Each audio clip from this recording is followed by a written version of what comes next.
right, folks, back on the Bossman Show. We're here with Sam Houston State Bearkats head coach Keeler with me on the Bossman Show, Conference USA now. We'll be having them playing Kennesaw State here going forward, man, with them joining this conference. So, Coach Keeler, good to talk to you. How things with you, man? Yeah, great. I mean, really excited. You know, we went through what Kennesaw is going to go through this year. We went through the transition last year, which is just brutal because, you know, you can't play for anything. You know, you talk to your players about playing for the standard, and the reality is, you know, you want to play for rings. You know, you want to play for bowls. And so we had a 9-game schedule. I'm not sure what Kennesaw is going to have this year. I know they were having a tough time getting games also. And so what we did was we redshirted probably 14 or 15 of our best players. And so I think that's going to help us moving into Conference USA to have some more depth than we probably would have had, you know, adding all these scholarships that we're going to be adding right now. So I think we kept a lot of our players around for that extra year that we're hoping helps next year and the year after. Coach of kids coach, how did it change for you recruiting for the WAC or the Southland Conference now to the Conference USA? So how did it change how you recruited young men and guys you can actually go after? Yeah, well, you know, I mean, Texas is obviously a hotbed, just like Atlanta, Georgia is, and you know, schools come in. You're fighting against the New Mexico states, and you're fighting against the UNLVs and the Nevadas, and the whole MAC is coming in. And now it's like, guys, why would you hop on a plane and go play? Especially with us being Friday Night Lights. I mean, you know, families want to see their kids play, and you know, it's tradition that, you know, you go watch your son or your grandson or your nephew or whoever it may be, your cousin, and whole families come, like, you know, 30, 40, 50, you know, people come from that family. So having to go hop on a plane and go play out of state is not ideal. So now you have a known commodity. Obviously, we've had a lot of success the last decade. You have a known commodity right down the road that's going to be playing a great schedule. Our schedule is ranked 38th in the country this year. To give you an example, Alabama's ranked 31st, so we're ranked 38th. We open with BYU, and then we have Air Force, and we have Houston, and we have the Conference USA slate. So I think it gives us a little bit more firepower in that. Why would you hop on a plane when you got it right down the street? And we've noticed already. Obviously, you know, the success we've had, we've always recruited pretty well. We're recruiting even at a higher level right now. I think the other thing that's helping us too is the transfer portal. And not because we're taking a lot of transfer portal kids, it's because everyone else is taking so many transfer portal kids. There's better high school players available right now. So there's players that, you know, you might not have got a shot at because they were getting recruited by a good group of 5 school. But now those group of 5 schools are taking more transfer portal kids. So now there's better high school kids available. So we're constantly evaluating the landscape of recruiting. And right now we have found that building the high school profile is the best thing for us to do. And the majority of the kids that we took last year were high school players. 100%, Coach. And I feel like with this new landscape of NIL, transfer portal, building relationships is going to be very key. And I think the coaches who really relationships with their young men and true care about them as young men, besides what they do from the football field, will keep their young men developing even better. Because you and I both playing football, the eye and the sky don't lie. If you can play, right, that's fine. Yeah, and you know, 71% of the players that were on our roster and what we won the national championship were high school players that we got out of the state of Texas. We recruit Texas, and we recruit Texas. I mean, we're in a very unique situation where we're probably 3.5-hour radius from where I am. There's not better high school football in America. I know people in Atlanta, Georgia are going to dispute that. But I got Houston, I got East Texas, I have out to San Antonio, we have up into Dallas. So it's great high school football. And so our mantra has been like, let's recruit from the ground up. Let's keep these kids home. And again, the proof is in the pudding. When we won that national championship, 71% of that roster were high school kids that we recruited out of the state of Texas. And that's what we try to emphasize to our recruits. It's like, you know, you are who we're trying to recruit. Now, we'll take a transfer if there's a need. And so I think we handle it in a unique way where when we're taking transfers, we're not taking transfers to get to 85. We're taking transfers where, hey, we're a little thin at the offensive line. We need to take a transfer at that spot. Or, hey, you know what, there's no competition at the quarterback spot. We got to take a transfer there, or whatever it may be. But I think building from the ground up, I think we have a better chance of getting those high school kids who might have gotten, some good group of five offers, but now because of all the transfer portal things happening above us, those kids get, left sitting there looking for a scholarship, and we have a great opportunity for them to play at Sam Houston. Coach, you're right, because many coaches have told me this, like you used to say as well, that with the portal, you're getting guys you usually won't have a chance to get out of high school. So I think it's good for you all too, that you all can get those guys and they build your programs, build your culture, have talent in your program to keep on replenishing as guys move on, get their degrees, and hopefully go play in the NFL or the USFL or the XFL. Yeah, and I've had 10 draft choices. Joe Flacco was a first-round draft choice for me when I was the head coach of Delaware. I had PJ Hall here at Sam Houston, was a second-round pick by the Oakland Raiders. Last year we had a fifth-round pick to Tampa Bay Buccaneers, who actually started 6 games as a rookie and who probably going to be starting nickel this year in Zion McCollum. So, and 5 players off that national championship team got in NFL camps or on NFL roster. So there's no question. The theme is they can't find you unless you play. And, I always use the Joe Flacco example where Joe was at Pitt, couldn't get on the field at Pitt, comes to Delaware, redshirts his first year because they wouldn't release him, plays his next 2 years, and all of a sudden he's the 18th overall pick. And I said, the joke was that Joe was a lefty, I made him a righty. But the only thing I really did for Joe was get him on the field. I mean, that was the thing I did. And the more he played, the better he got. So there's such great examples of guys who just need the opportunity to get on the field and play. And the more they play, the better they're going to get. And that's what we always tell the players, bigger's not better, better's better. When you're looking for the right school, you want to go someplace that you feel you can get on the field and play and make an impact, because that's the only way you can see if your career is going to move forward or not. 100%, Coach. I'm kids coach. How are your workouts been this in the spring and summer with your guys? Because I know player development is very key for you and getting guys better, getting their minds better, ready for the season. So how has that been, getting those guys ready for this year coming up, working out with the giving that camaraderie as you guys get ready for fall camp in August? Yeah, it really starts, like you said, in spring in terms of trying to develop a team. And then, and we're very careful. We love to hit the weights. We love to get our kids in great shape. And so we limit how much hitting we do. I think we tackle to the ground maybe once or twice the entire spring. But again, players are bigger, stronger, and faster now. The collisions are more violent. I think more and more coaches are starting to realize that they have to limit the amount of hitting they do. Same thing in training camp. We'll probably go 4 days in full pads, and we probably will tackle to the ground 2 of those days. And, you go into that first game a little nervous about, your tackling skills, but at the same time, you go into that first game, hopefully, fully healthy, ready to play. So right now is a big time for us to develop the culture. Every freshman has a big brother. We do a little brother, big brother, little brother thing in training camp.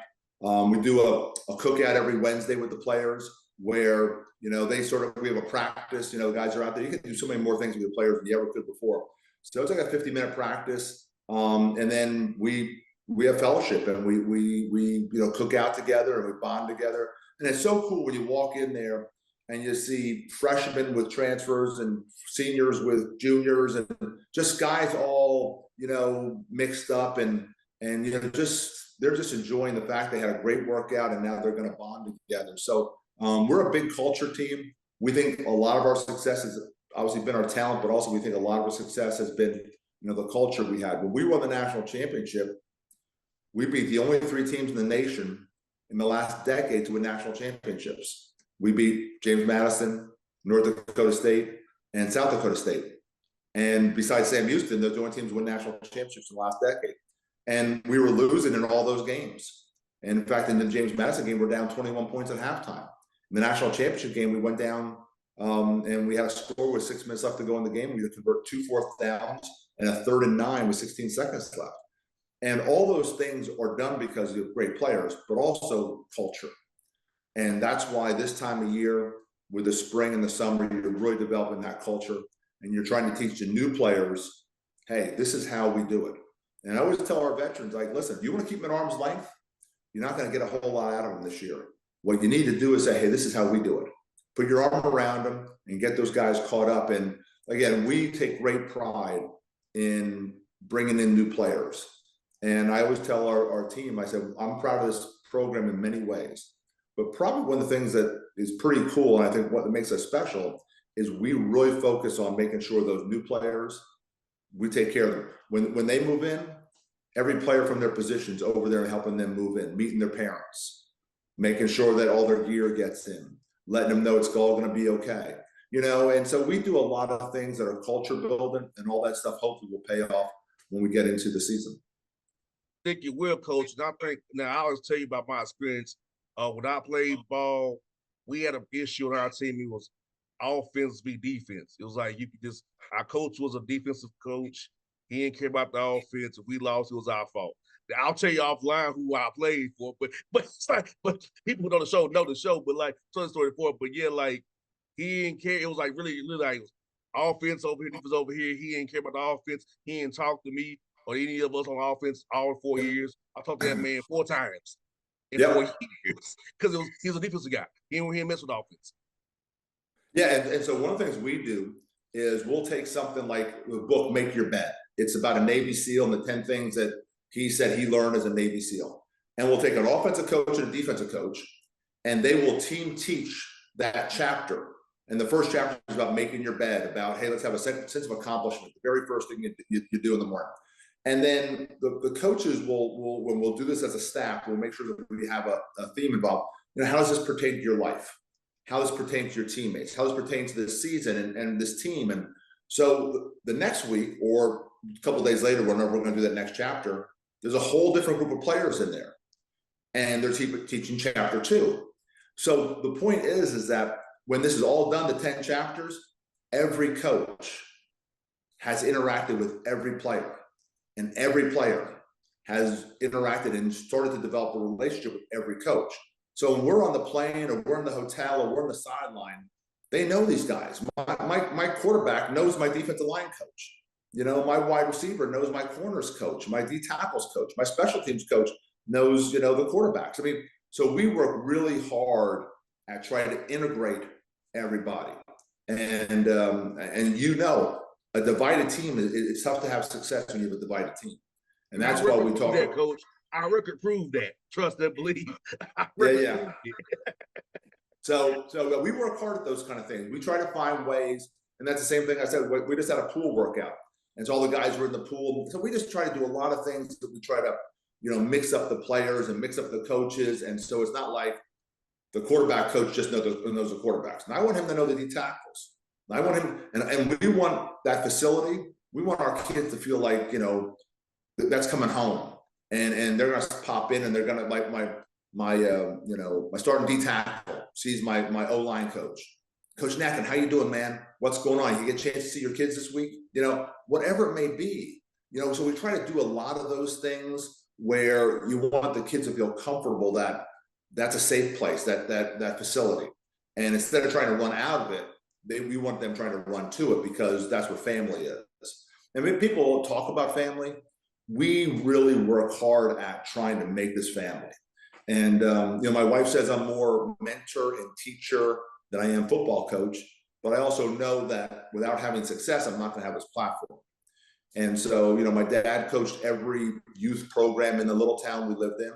And so I saw him mentor, in baseball and basketball and in football, all the players and all the youth in our town. And so I think that's where I've gotten the love of coaching and the love of mentoring. And Coach Keeler, my dad's a coach as well. He's 84 years old, so I get it naturally from a coach's son. He's all, now I couldn't be a coach. I'm too fiery. I don't have the patience that you and my dad had. But my dad, from a young man, taught me about football and taught me how to be what a teammate was about. So I'm thankful for him giving me that perspective. I could have my radio show for the last 15 years, coach. I can talk to you guys because I'm a coach's son. I understand what you guys go through. I saw with my father as well. Yeah. Well, and that's one of the great things about being here in Texas. We'll have 13, 14 coaches full-time in the school. They'll have 2 full-time strength coaches. They'll have an athletic period between 11 and 12:30 for the bigger schools, the 5As and 6A schools. The commitment level. So when we get players from the high schools here to come to the college level, they understand the commitment level. And that's a big transition. It's a huge transition going from high school to college and trying to understand. Now, first of all, we've all these new teammates, and some of these guys are 22, 23, 24 years old because of COVID and because of red shirting and all those kind of things. And so there's an 18-year-old at 24. And so, I mean, but you get them from these great high school programs where they're run like colleges. It's a big benefit. And again, I know I got some of the great high school football in America right around where I work. But not only is it the talent, it's also the resources that these schools put into high school football in Texas. It's pretty impressive. 100%. I want to ask you, Coach, about my friend. I know he's left Sam Houston State, but Jason Hoot, my friend. Tell me about Coach Hoot. I call him Jay Hoot. Give him stories about him, man, that you can share on the air, man. Yeah, he's a piece of work now. I'm just telling you, he is a piece of work. And it was really hard, I mean, he and I talked a whole bunch when the opportunity came up. And I just think, he had taken Sam Houston to such a great level, and just the consistent success that he had and the APR that he had. I mean, like he was just killing it academically. And both of our programs are very involved in the community, and his program is very involved in the community. And so he was just doing such a great job there. I think it was really hard for him to leave, but at the same time, I think New Mexico State came in, and they were in dire straits. I mean, they need to get their basketball program going in the right direction. They obviously had some horrific things that happened over this last year, and so maybe they went above and beyond things that we could do to completely match what he got there. But just a good friend, and just such a great supporter. Just a guy on campus who's just really steady. And I was really happy they hired his assistant, because Mudge is a guy who's very similar, helped recruit all those kids, very family. Hooten, he would literally take the team to his house for pregame meal every home game they have. And it's not like football where you have 5 home games. I mean, or 6 home games. I mean, those guys were spending a lot of time with the family. And so he did such a great job of making a family, and he'll be sorely missed. I'll be rooting for him every game again, except for 2 when they play Sam Houston. Yeah, I'm a miss it because I cover the NBA, so I come to town to cover the Rockets. We would try to meet up and link up, because that's when with the Hawks only coming to Houston once a year. We try Right. if it worked out right, we'll try to get together. So yeah, I missed that, because I said who? It's nowhere close right now to see you, man. Yeah. You in Las Cruces. It's no NBA team unless you want to go Phoenix or Utah, or Denver. Or you want to try San Antonio, but it's not too close to see you no more, man. Yeah, well, but the great thing about that is he's the only show in town, and they're gonna give him a lot of support. And like I said, it won't take him long. Terrific recruiter, sets a great foundation, great culture builder. I mean, I'm a fan, and has been a friend since the first day I got to Sam Houston. 100%. He's definitely a great guy. The coach, I'm asking you, man, for you, man, can you believe it's been 10 years going into 2 season already, man? Can you believe it? Because I think about it. I've been doing radio 15 years. Sometimes I might have to pitch myself, but can you ever pitch like, wow, I've been doing this for a decade now in San Francisco State right now? Yeah, I just signed an extension for 4 more years, and the school was awesome. They said, basically, how long do you want to stay? And I said, well, my wife says I don't have any hobbies, and so she's encouraged me to keep on coaching. And so it's not that I'm going to stay 4 more years. We just decided, let's just do 4 more, and then we'll evaluate where we are. Hopefully, we're in a bunch of bowl games, and the market's very hot for me. But yeah, it's been a decade, and it's so funny. I can remember that very first year I got there, and a couple themes were very evident. One of the themes was, if you met me for the first time, so many fans, so many people in town would say, so coach, is this your first summer in Texas? And I'd say, yes, my first summer in Texas. And then they would just laugh and walk away. And so I kind of figured that the summers could be pretty brutal in Huntsville, Texas, and they are. And so that was one thing that just, and the other thing that was so evident was I put about 15 pounds on, because the barbecue, I mean, everything is steak and barbecue and Mexican, and so the food was unbelievable. And the third thing was just how proud everyone is to be a Texan. it is just amazing the pride that is in that state. And so that first year was really interesting. Coming from the East Coast, never really had spent much time there. Give Bobby Williams a lot of credit.